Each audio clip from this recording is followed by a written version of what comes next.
A massive object moving at a steady, rhythmic clip is stopped cold by an environmental hazard that is almost invisible to the naked eye. This is the reality for a single, heavy elephant moving through its environment. With this mass, it carries unbothered, rhythmic joy, seemingly immune to the forest's small obstacles. But as it lumbers forward, it unknowingly walks directly into a highly resilient structural trap, a spider's web.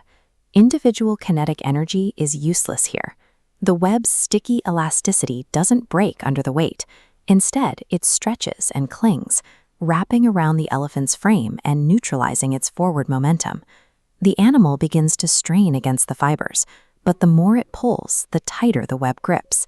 Its rhythmic walk breaks into a series of panicked, uncoordinated jerks as the reality of the situation sets in. It is alone, immobilized, and unable to break free. Recognizing that its own strength has failed, the elephant deploys an emergency protocol. It frantically gestures its trunk outward in a repeated signaling motion to summon reinforcements from the herd. The trap succeeds by forcing the subject into isolation. It creates a vacuum where individual power is no longer enough to overcome the physical restraint. A second elephant arrives, adding its own mass and swinging kinetic force to the struggle.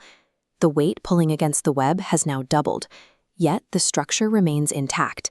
The doubling of the force has only resulted in a secondary entanglement, with the second animal now pinned alongside the first. This happens because of the web's elastic threshold. The network is designed to absorb and distribute the localized weight of the nodes across its entire interconnected grid, preventing any single point from snapping. Both elephants are now experiencing the same restriction. They're discovering that simply adding more weight to the problem hasn't changed the outcome. It has only increased the number of victims. They synchronize their distress signals, calling out together for a third unit to join the effort. At this stage, the strategy is backfiring. By injecting more resources into this failing attempt, the herd is simply feeding the trap. The cycle repeats rapidly. A third elephant arrives and is caught, then a fourth. Each arrival brings a moment of hope, immediately followed by the realization of their shared fate. Look at the mathematical progression. The trapped herd's weight is climbing steeply on a linear path, while the web's tensile strength remains a fixed, flat horizontal limit. We are reaching the threshold point. The horizontal limit line vibrates and bows under the pressure. The four trapped elephants deploy one final unified distress signal, a collective call for the last available reinforcement in the herd. The system is in a stalemate. The final addition will determine if the trap finally gives way. The fifth elephant arrives, completing the collective mass of the herd.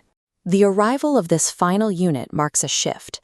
The chaotic, isolated panic of the earlier attempts stops, replaced by a deliberate, unified effort. This is kinetic resonance. By aligning their movements, the five elephants combine their individual weights into a single, synchronized wave of energy. That synchronized force is too much for the silk to handle. It overwhelms the web's capacity to distribute the load, shattering the trap completely as the strands snap under the pressure. The terror of the last few minutes evaporates. The herd is no longer pinned down. The restraint has been removed. The elephants return to the rhythmic movement that started their journey, but this time they move together in a collective victory dance. A sudden obstacle might paralyze an individual, but when the herd synchronizes its mass, the physics of that collective force simply overwhelm the capacity of the trap. The silk snaps because it was never designed